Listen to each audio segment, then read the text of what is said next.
Hello दोस्तों, बैलिज्म academy YouTube channel में आपका फिर से बहुत बहुत स्वागत है। दोस्तों, आज के इस वीडियो में हम super TET, UP TET, junior TET, MP TET इन सभी एग्जाम्स के लिए मॉडल पेपर 21 को सॉल्व करने वाले हैं। इससे पहले हम मॉडल पेपर 20 तक सॉल्व कर चुके हैं, तो अगर आपने उन वीडियोस को नहीं देखा तो जरूर देख लीजिएगा। चलिए आज के वीडियो की बात करते हैं। दोस्तों, आज के इस वीडियो में हम हिंदी, संस्कृत, अंग्रेजी, विज्ञान, शिक्षण कौशल, बाल मनोविज्ञान, पर्यावरण और सामाजिक अध्ययन और सबसे लास्ट में समसामयिक यानी करंट अफेयर्स के टोटल 40 क्वेश्चंस को सॉल्व करने वाले हैं। तो इस मॉडल पेपर को आप बिल्कुल ईमानदारी से सॉल्व कीजिएगा और वीडियो के लास्ट में हमें कमेंट करके जरूर बताइएगा कि आज के इस वीडियो में आपके कितने क्वेश्चन सही हुए। तो चलिए स्टार्ट करते हैं आज के वीडियो को। दोस्तों, सबसे पहला सब्जेक्ट हिंदी है और हिंदी में सबसे पहला क्वेश्चन आपके सामने ये रहा।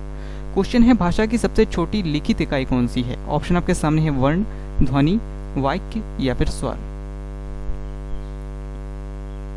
इसका सही आंसर है ऑप्शन ए, वर्ण। भाषा की सबसे छोटी लिखित इकाई वर्ण है, जबकि भाषा की सबसे छोटी मौखिक इकाई जो है वो ध्वनि है। अगला क्वेश्चन है, निम्न में से कौन सा जल का पर्यायवाची है? ऑप्शन आपके सामने है नीर, पंकज, पीयूष या फिर सोम। इसका सही आंसर है ऑप्शन ए, नीर।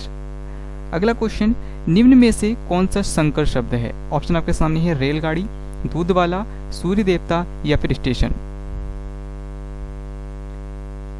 इसका सही आंसर है ऑप्शन ए, रेलगाड़ी। अगला क्वेश्चन है, कौन से वर्ण मुंह तथा नाक दोनों की सहायता से बोले जाते हैं? ऑप्शन आपके सामने है अनुस्वार, अनुनासिक, विसर्ग या फिर अंतस्थ।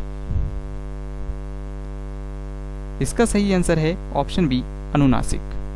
अगला क्वेश्चन, ज्ञानपीठ पुरस्कार पाने वाले सर्वप्रथम हिंदी लेखक कौन है? ऑप्शन आपके सामने है महादेवी वर्मा, सुमित्रा नंदन पंत, हीरानंद वात्स्यायन अज्ञे या फिर जयशंकर प्रसाद। इसका सही आंसर है ऑप्शन बी, सुमित्रा नंदन पंत। अगला सब्जेक्ट है संस्कृत, जिसमें सबसे पहला क्वेश्चन है, संस्कृत में समास की संख्या कितनी है? ऑप्शन आपके सामने है 2, 3, 6 या फिर 4। इसका सही आंसर है ऑप्शन सी, 6। अगला क्वेश्चन है, अभिज्ञान शाकुंतलम के लेखक कौन है? ऑप्शन आपके सामने है भारवी, माघ, कालिदास या फिर श्रीहर्ष। दोस्तों, इसका सही आंसर होगा ऑप्शन सी, कालिदास। अगला क्वेश्चन, अस्मत् शब्द का प्रथमा बहुवचन क्या होगा? ऑप्शन आपके सामने है अहम, त्वम, यूयम या फिर वयम। इसका सही आंसर है ऑप्शन डी, वयम। अगला क्वेश्चन, बुआ का संस्कृत में शब्द क्या होगा? ऑप्शन आपके सामने है पितृस्वसा, पितृव्या, मातृस्वसा या फिर भाग्ने। इसका सही आंसर हो जाएगा ऑप्शन ए, पितृस्वसा। अगला क्वेश्चन, यूपदारु में कौन सा समास है? ऑप्शन आपके सामने है कर्मधारय समास, तत्पुरुष समास, बहुब्रीहि समास या फिर अव्ययीभाव समास। दोस्तों, इसका सही आंसर हो जाएगा ऑप्शन बी, तत्पुरुष समास। अगला सब्जेक्ट है अंग्रेजी, जिसमें सबसे पहला क्वेश्चन है, a person who disbelieves in the existence of god और गॉड्स। वह जो भगवान को ना मानता हो उसके लिए एक शब्द क्या होगा? ऑप्शन आपके सामने है थीस्ट, हेरेटिक, एथिस्ट या फिर फेनेस्टिक। इसका सही आंसर हो जाएगा ऑप्शन सी, एथिस्ट। अगला क्वेश्चन है, find the correct spelling word. आपको यहाँ पे बताना है कि एफिडेविट की स्पेलिंग किसमें सही है। जी हाँ, बिल्कुल, इसका सही आंसर हो जाएगा ऑप्शन सी, एफिडेविट। अगला question, find the plural of mother in law. Mother in law का प्लूरल क्या होगा? दोस्तों, मोस्ट इंपॉर्टेंट क्वेश्चन है और इसका सही आंसर हो जाएगा option C, mothers in law. अगला क्वेश्चन है, my uncle is dash dash dash MLA। यहाँ पर किस आर्टिकल का यूज होगा आपको बताना है। ऑप्शन है एन, ए, द या फिर नन ऑफ दीज। इसका सही आंसर है ऑप्शन ए, एन। क्वेश्चन है, he said I am writing an poem. तो आपको यहाँ पर यह बताना है कि यहाँ पर I am writing a poem में इसको अगर हम इनडायरेक्ट में लिखना चाहे तो कौन सा ऑप्शन सही होगा? जी हाँ, बिल्कुल, इसका सही आंसर हो जाएगा option C, he said that he was writing a poem. अगला सब्जेक्ट विज्ञान है, जिसमें सबसे पहला क्वेश्चन है, दोस्तों अगला क्वेश्चन है, भोपाल त्रासदी किस गैस के कारण घटी थी? ऑप्शन आपके सामने है कार्बन मोनोऑक्साइड, फॉस्जीन, क्लोरीन या फिर मिथाइल आइसोसाइनाइड। दोस्तों आपने अगर अब तक वीडियो को लाइक नहीं किया है तो वीडियो को लाइक जरूर कर दीजिएगा, चैनल को सब्सक्राइब कर दीजिएगा और वीडियो को अपने दोस्तों को शेयर जरूर करिएगा। चलिए इसका आंसर देखते हैं। इसका सही आंसर है ऑप्शन डी, मिथाइल आइसोसाइनाइड। अगला क्वेश्चन है शुद्ध सोना कितने कैरेट का होता है? ऑप्शन आपके सामने है 18 कैरेट, 20 कैरेट, 21 कैरेट या फिर 24 कैरेट। इसका सही आंसर है ऑप्शन डी, 24 कैरेट। अगला क्वेश्चन, लाइकेन जिन दो वर्ग के पौधों से मिलकर बनता है वे कौन से है? जी हाँ बिल्कुल, इसका सही आंसर हो जाएगा ऑप्शन सी, कवक और शैवाल। अगला क्वेश्चन है मानव मूत्र का पीला रंग किसके कारण होता है? ऑप्शन आपके सामने है यूरोक्रोम, वाइल, कोलेस्ट्रॉल या फिर रुधिर। तो दोस्तों मानव मूत्र का पीला रंग यूरोक्रोम के कारण होता है, यानी कि ऑप्शन ए यहाँ पर सही हो जाएगा। अगला क्वेश्चन है केचुए में कितनी आंखें होती है? ऑप्शन आपके सामने है 1, 2, बहुत या फिर कोई नेत्र नहीं होती। जी हाँ, इसका सही आंसर है ऑप्शन डी, कोई नेत्र नहीं होती है। अगला सब्जेक्ट है पर्यावरण और सामाजिक अध्ययन, जिसमें सबसे पहला क्वेश्चन है भारत की आजादी के समय ब्रिटेन का प्रधानमंत्री कौन था? ऑप्शन आपके सामने है Italy, Lord Cripps, Lord Curzon या फिर इनमें से कोई नहीं। इसका सही आंसर है ऑप्शन ए, इटली। अगला क्वेश्चन, भारत में राष्ट्रपति अपना त्यागपत्र देना चाहे तो किसके समक्ष पेश करेंगे? ऑप्शन आपके सामने है उपराष्ट्रपति, प्रधानमंत्री, भारत के मुख्य न्यायाधीश या फिर लोकसभा के अध्यक्ष। दोस्तों इसका सही आंसर हो जाएगा ऑप्शन ए, उपराष्ट्रपति। अगला क्वेश्चन, गरीबी हटाओ नारे के साथ किसका नाम जुड़ा है? ऑप्शन आपके सामने है महात्मा गांधी, जवाहरलाल नेहरू, मोतीलाल नेहरू या फिर इंदिरा गांधी। दोस्तों इसका सही आंसर हो जाएगा ऑप्शन डी, इंदिरा गांधी। दोस्तों इंदिरा गांधी के समय ही 5वीं पंचवर्षीय योजना में गरीबी हटाओ का नारा दिया गया था। अगला क्वेश्चन है हुमायूं नामा किसकी कृति है? ऑप्शन आपके सामने है गुलबदन बेगम, फैजी, मायू या फिर इनमें से कोई नहीं। तो दोस्तों इसका सही आंसर होगा ऑप्शन ए, गुलबदन बेगम।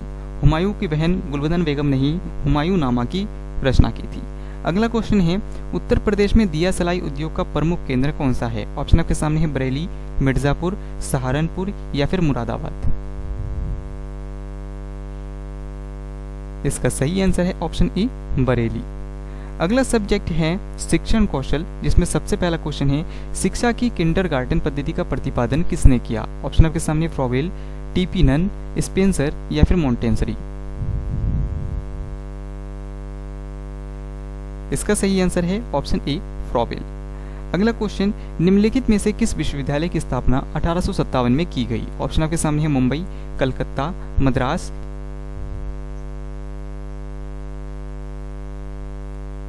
दोस्तों इसका सही आंसर है ऑप्शन डी, उपरोक्त तीनों। अगला क्वेश्चन है 10+2+3 शिक्षा योजना की संस्तुति की गई थी, किस नीति के द्वारा या फिर किस समिति के द्वारा की गई थी आपको बताना है। ऑप्शन आपके सामने है राष्ट्रीय शिक्षा नीति 1986 द्वारा, कोठारी कमीशन के द्वारा, मुदालियर कमीशन के द्वारा या फिर राधा कृष्णन कमीशन के द्वारा। इसका सही आंसर है ऑप्शन बी, कोठारी कमीशन के द्वारा।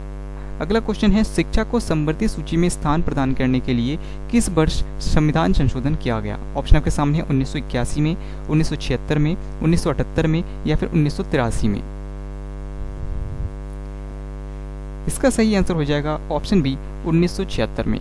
दोस्तों 42वां संविधान संशोधन 1976 के द्वारा ही शिक्षा को समवर्ती सूची में स्थान दिया गया था।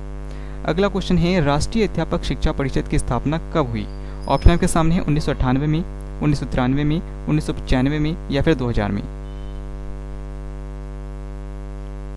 इसका सही आंसर है ऑप्शन बी, 1993 में। अगला सब्जेक्ट है बाल मनोविज्ञान, जिसमें सबसे पहला क्वेश्चन है बाल विकास की किस अवस्था को खिलौनों की आयु कहा जाता है? ऑप्शन आपके सामने है शैशवावस्था, बाल्यावस्था, किशोरावस्था या फिर उत्तर बाल्यावस्था। इसका सही आंसर हो जाएगा ऑप्शन ए, शैशवावस्था। अगला क्वेश्चन है संज्ञानात्मक विकास के सिद्धांत में बाल विकास की कितनी अवस्थाओं के बारे में बताया गया है? ऑप्शन आपके सामने है 2, 4, 6 या फिर 8। इसका सही आंसर है ऑप्शन बी, 4। अगला क्वेश्चन, सामाजिक अधिगम का सिद्धांत किसके द्वारा दिया गया? ऑप्शन के सामने है जीन पियाजे, एरिक्सन, वांडूरा या फिर पावलोव। इसका सही आंसर है ऑप्शन सी, वांडूरा। अगला क्वेश्चन, शिक्षा का अधिकार अधिनियम यानी कि RTE 2009 में एक अध्यापक के लिए न्यूनतम कार्य घंटे प्रति सप्ताह कितना निर्धारित किया गया है? ऑप्शन आपके सामने है 40 घंटे, 45 घंटे, 50 घंटे या फिर 55 घंटे।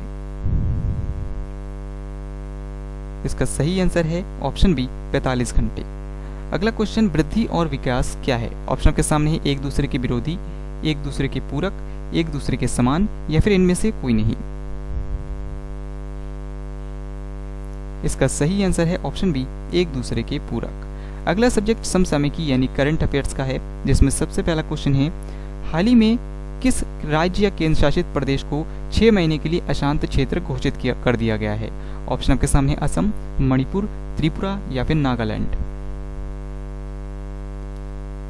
इसका सही आंसर है ऑप्शन डी, नागालैंड। अगला क्वेश्चन, हाल ही में भारत के केंद्रीय सतर्कता आयुक्त कौन बने हैं? ऑप्शन आपके सामने है शरद अरविंद बोबड़े, संजय कोठारी, गिरीश चंद्र चतुर्वेदी या फिर के वेणुगोपाल। इसका सही आंसर है ऑप्शन बी, संजय कोठारी। अगला क्वेश्चन है, हाल ही में प्रकाशित पुस्तक सॉन्ग्स ऑफ इंडिया किसकी रचना है? ऑप्शन आपके सामने फांगपांग, बिल गेट्स, रस्किन बॉन्ड या फिर डॉक्टर अनीता भटनागर। इसका सही आंसर है ऑप्शन सी, रस्किन बॉन्ड। अगला क्वेश्चन, हाल ही में चर्चा में रहा काला पानी विवाद किन दो देशों के बीच देखने को मिला? ऑप्शन आपके सामने है भारत और नेपाल, भारत और चीन, भारत और पाकिस्तान या फिर भारत और श्रीलंका। इसका सही आंसर हो जाएगा ऑप्शन ए, भारत और नेपाल। अगला क्वेश्चन, हाल ही में रिचर्ड डॉकिंस पुरस्कार किसे दिया गया? ऑप्शन आपके सामने है डॉक्टर रतन लाल, डॉक्टर ऐना जैदी, सुरेश एन पटेल या फिर जावेद अख्तर। तो दोस्तों इसका सही आंसर हो जाएगा ऑप्शन डी, जावेद अख्तर। दोस्तों आई होप आपको आज का वीडियो जरूर अच्छा लगा होगा। अगर आपको वीडियो अच्छा लगा तो वीडियो को लाइक एंड शेयर जरूर कीजिएगा, साथ ही साथ चैनल को सब्सक्राइब जरूर कीजिएगा। हम कल फिर से लौटेंगे एक नया इंटरेस्टिंग वीडियो लेकर, तब तक के लिए देखते रहिए, सीखते रहिए।